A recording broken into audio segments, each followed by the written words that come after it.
No niin, aloitellaanpas. Jo vuosia Kouvolan yhteisöltä on piinannut ongelma. Ongelma, joka toistuu uudelleen ja uudelleen. Takkeja häviää toinen toisensa perään. Minne ne häviävät? Kuka ne vie? Ja minne ne päätyvät? Pete, oliko toi hyvä? Joo, mennään sillä, mennään.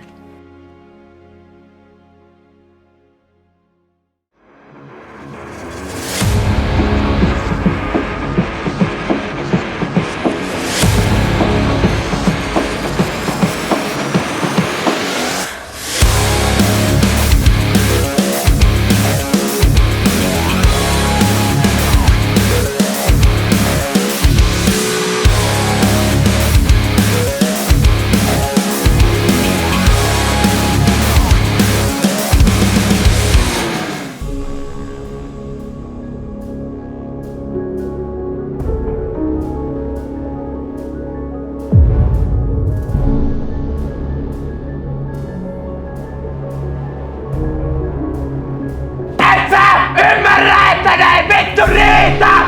Meillä on puurojuhla tulossa!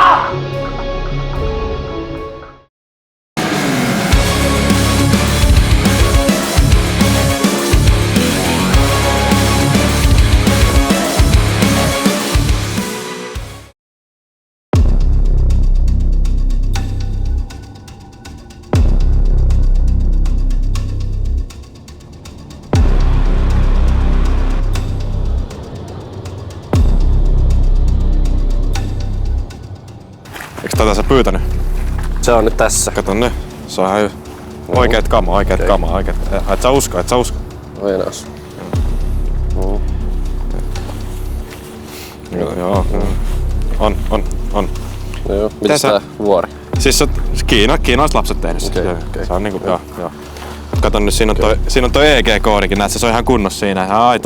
Aito superdry-kamaa siinä. Näyttäis olevan ihan. Joo. Siis kato nyt se toimii niinku takikin pitäis toimia. Kato, testaa vaan. Joo. Kato nyt. Noniin, uskot sä nyt? Totta. Joo, haluatko se? Joo. Noniin, hei, rahaa teka. No niin, jees, kiitos. No niin, jees. Tossa.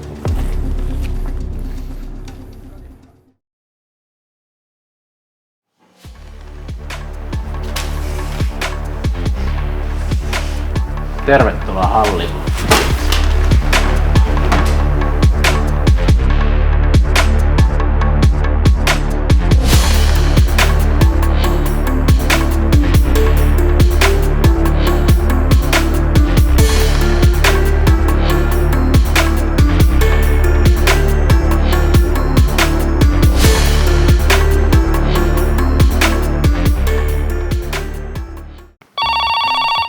Antti, terve. Terve. Sä lähit peliin mukaan sentään. Kyllä. Luojan kiitos, koska ei ole kukaan muu lähtenyt, niin saatiin sentään joku soittaja tähän lähetykseen. Niin. Niin, kuka on kuvassa tai ei kuka, vaan mikä esine on kuvassa? Olisiko kirja? Ei oo kirja, ei oo Antti kirja. Joo. No, älä missään nimessä kuitenkaan lopeta pelaamista, koska sä jäät ainut siellä linjoilla. Onko sulla stringi? Ai mulla? Niin. On, totta kai. Mustat? Nahkaset, semmoset punaiset. Okei, heppa. Joo, hei. Tervetuloa Kyl-uutisten pariin. Saimme juuri tiedon, että ennen joulua koulun parkkipaikka siirrettiin pysäköinninvalvonnan piiriin. Tässä meillä on erittäin hyvä esimerkki siitä, miten oppilaat parkkeeraavat tänne joka ikinen arkipäivä. Tänään haastattelussa yhteisöllisön opettaja Antti Kokkonen, joka huolehti ennen pysäköinninvalvontaan siirtymistä oppilaiden oikeanlaisesta parkkeeraamisesta. Ja tervetuloa tänne Live-studion pariin. Valitettavasti Antti Kokkosta ei tänään saatu haastatteluun, mutta Ville Peltola saatiin. Ville, mitä mieltä tästä uudistuksesta? No kyllä mä oon erittäin tyytyväinen tähän uudistukseen. Mun työpäivät kevenee. Ei tule yhtään soittoa tekniseltä puolelta, ei lähialueen kerrostaloista, ei lähialueen yrityksistä, että autot olisi väärissä paikoissa. Erittäin hyvä uudistus. Ja ehkä se Kokkonenkin täällä jossain olisi keppiä antamassa. Joo, Kokkonen on sitä keppiä antanut kyllä siitä parkkeeraamisesta, mutta oppilaathan tästä ei ole niin tykännyt, mutta toki nyt kun myö abittaat lähtää, niin asia kevenee.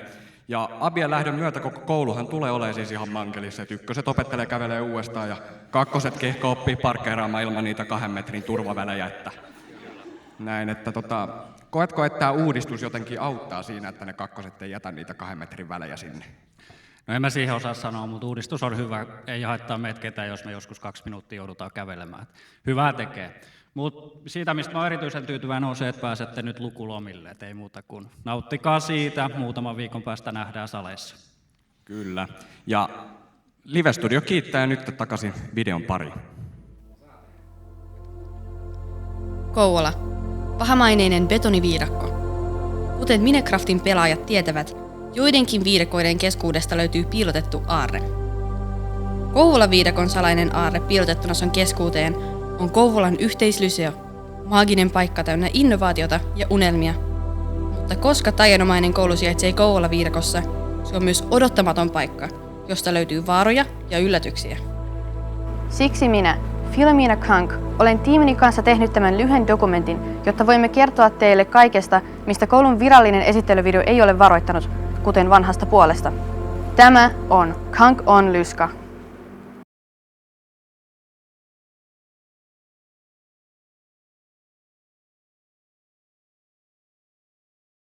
Yhteislyseossa on 4 kerrosta, jotka kaikki tarjoavat jotakin uutta. Ensimmäisessä kerroksessa on ruokala, naulakko ja takkivaras. Toisessa kerroksessa oli ainakin joskus opiskelijatila, ennen kuin sinne muodostui musta aukko ja se täytyi sulkea. 3. kerroksessa on kirjasto. On myös 4. kerros, mutta en jaksa kävellä sinne, joten käydään tsekkaamassa kirjat. Kirjasto on täynnä kirjoja, joissa on todella paljon sanoja peräkkäin. Oppilaat rakastavat näitä kirjoja ja lukevat niitä joka kerta, kun he tulevat kirjastoon. Oppilaista lisää. Ne ovat yksi Lyskan luonnollisista lajeista. Näihin lajeihin kuuluu oppilaiden lisäksi abit, jotka ovat korkeammalla tasolla kuin muut, ja opettajat. Tiimimme kanssa olemme pyydystäneet ja haastatelleet 2 Lyskan opettajaa, jotta oppisimme lisää näistä mystisistä olennoista. Iltapäivää, Vili Pessa. Iltapäivää. Aloitetaan helpolla kysymyksellä. Miten menee? Hienosti menee. Kuinka vanha olet? 12. Iltapäivää, Helena. Iltapäivää. Jos tiedot ovat oikeassa, te olette Helena Katri. Tai Katri Helena. Ei, Helena Katariina. Melkein. Te ette ole Iskemela ja Katri Helena? En oo. Se on vähän mua aikaisemmin syntynyt. Siis jos olisit, mä olisin pyytänyt sua allekirjoittaa tämän kuvan. Siis tää on paras kuva susta, eikö siis Katri Helenasta? No okei, on kyllä aika hyvä kuva, mutta mä en ole tossa. No, kuulen sitten korvanapista uudet kysymykset. Nämä on kaikki Katri Helenalle. Ei. Mikä oli teidän numero 1 artisti Spotifyssa viime vuonna? Apua, mä en kattonut sitä tänä vuonna, että mikä se olisi ollut, mutta en mä tiedä, mikähän siellä olisi ollut. Mä voin kertoa, mun oli Katri Helena. Sulla oli Katri Helena? Mä oon suuri fani. Numero 2 oli Abina Lauma. Onko ne Spotifyssa? On. Mikä oli lapsuudessa unelma-ammattisi? Hahmo. Kumpi on sinusta pahempi? Älykkyys vai tyhmyys? Pahempi. Pahempi.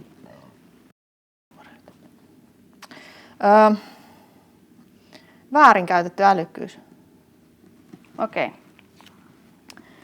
Minun mielestä tyhmyys on pahempi. Ja musta tuntuu, että sitten kun keksitään tekotyhmyys tekoälyn lisäksi, niin me ollaan sitten oikeasti liemessä. Pahemmin kuin ollaan nyt. Mitä tarkoittavat englannin kielen sanat I don't know? Minä en tiedä. Miten sä et tiedä, sä oot enkunope? Tai no kaikilla on heikkoudet, että ei siinä mitään, jos sä et tiedä, mutta mä oon vähän yllättynyt tosta rehellisesti.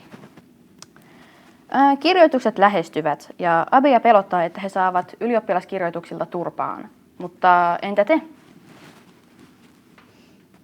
No, kyllä mä uskon, että se menee tosi hyvin. Te ootte niin huippuja.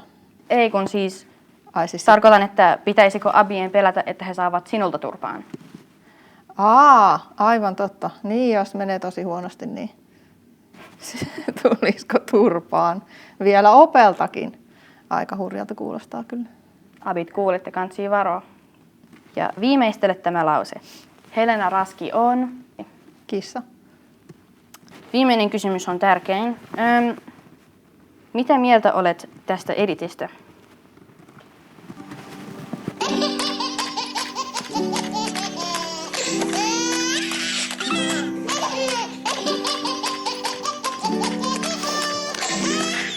Ai että, kyllä on niin sanotusti korkeaotsaista huumoria. Kiitoksia. Kiitos.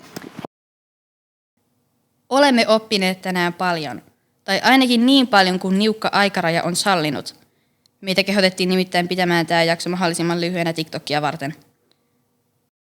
Palatkaa sarjan pariin ensi viikolla, jolloin selvitämme mysteerin, kuka laittoi valot päälle kesken sadanrikkojaisten. Tämä on ollut Kank on Lyska. Meillä on siellä Kimi, terve. Haljota hallouta. No halloo. Mistäs päin Kimi oot?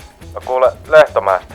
Ai ihan lähimailta, minä ajattelin kun ritisen ja rätisen, että sieltä jossain kaukana, mutta... No täällä on vähän huonot linjat. No ei se mitään, hommataan paremmat linjat näillä rahoilla, mikä on kuvassa. No toihan selvä puuhöylä. Ei ole puuhöylä. No haista vittu siitä.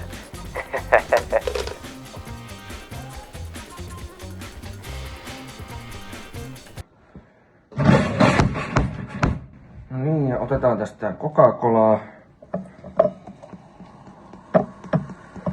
No, kylläpäs kiehahti Coca-Cola.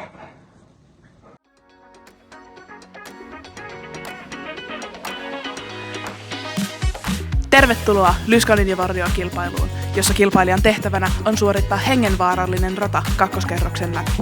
Katsotaan, kuka urhea yksilö meillä on tänään kilpailijana. No niin, tervetuloa tänne kisastudioon. Meillä on tänään täällä päivän kilpailija. Kuka sinä olet? Hei, olen Lööna Leftström. Mikä tuo kenkä on, mitä kannat mukanasi? Tämähän on minun juoksukilpailuni palkinto vuodelta 1954 ja olen siitä asti toiminut Kouvolan yhteisöllisön opettajana. Onko sinulla viimeisiä sanoja ennen kovaa koitostasi?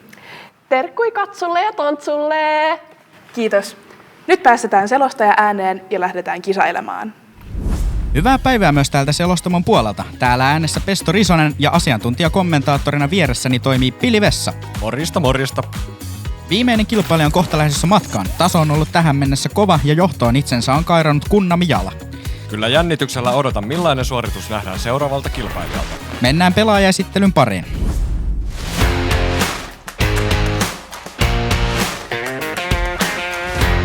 Viimeisenä kilpailijana Lööna. Tässä hieman Löönän statseja. Ketteryys 69. Voima 76, nopeus 89. Keskiarvolla 78 pelaa Löönä. Lempiruoka sipatti, veriryhmä A+, ja julkisijastuksena Lassi Kulman. Kilpailu on lähtemässä käyntiin ja Löönä valmistautuu. Kilpailu käynnistyy 3, 2, 1. Ensimmäiseksi sukelluspenkkien alta ja sieltä päästään hyvin läpi. Ripeä nousu myös. Potkaisu tuoliin. Kaatui niin kuin eräs vemputtaja konsanaan. Seuraavaksi hyppy tuolin yli. Hyvin tuli Löönä siitä yli. Ai ja mitä nyt kävi? Löönä kaatui. Vielä pääsee eteenpäin kuitenkin jatkamaan tätä matkaansa. Seuraavaksi vaikea konttaushaaste. Siitä selviydytään. Morjestetaan tauluun. Tärkeä morjestus siitä. Sieltä tulee joku ihme hurmuri, joka koittaa vilkutella jotain, mutta Löönä kaataa hurmurin. Pääsee jatkamaan matkaa. Seuraavaksi vielä viimeisimpiä esteitä. Löönä puikkelehtii esteet läpi ja pääsee maaliin. Hieno suoritus kyllä Löönalta. Kyllä, ja tällä suorituksella myös Löönä kairaa itsensä voittoon jopa 2 sekunnin erotuksella. Mennään vielä katsomaan nopeasti vähän highlightteja tästä kyseisestä juoksusta. Ensimmäisenä tilanteenahan meillä täällä heti radan alussa oli tämä tuolin potkaisu. On selkeästi kyllä Löönä käynyt karate-tunneilla. Hieman hidastusta kuitenkin Löönän matkaan tuli tässä konttausesteessä, kun Löönällä vahingossa pääsi jalka lipsahtamaan tässä kohtaa. Kyllä siitä olisi vähän nopeammin voinut päästä. Vielä oli tämä hurmurikohta, jossa hurmuri tulee kovasti esille, mutta Löönä selvitti tilanteen kuitenkin hyvin. Joo, hurmuri sai kyllä aika kovasti turpaa ja kuulokkeetkin tippu taskusta. Kilpailu siis päättyi Löönän voittoon hyvällä ajalla. Reilut 2 sekuntia oli etumatkaa muihin kilpailijoihin. Nyt tässä vaiheessa Pesto Risonen ja Pili Vessa kiittää ja kuittaa ja mennään takaisin studioon. No niin, meillä on täällä kilpailun suorittanut Lööna. Miltä nyt tuntuu? Siis aivan mahtavaa, että on niin kuin hyvä fiilis aina kun urheilee. Onko sulla lisää terveisiä kotijoukoille? No, varmaan se on niin kuin hyvä muistus, että muistakaa aamupalan voimalla. Ja tästä kaikesta saat kuitenkin mahtavan palkinnon. Yes. Ja tämä oli Lyska Ninja Warrior.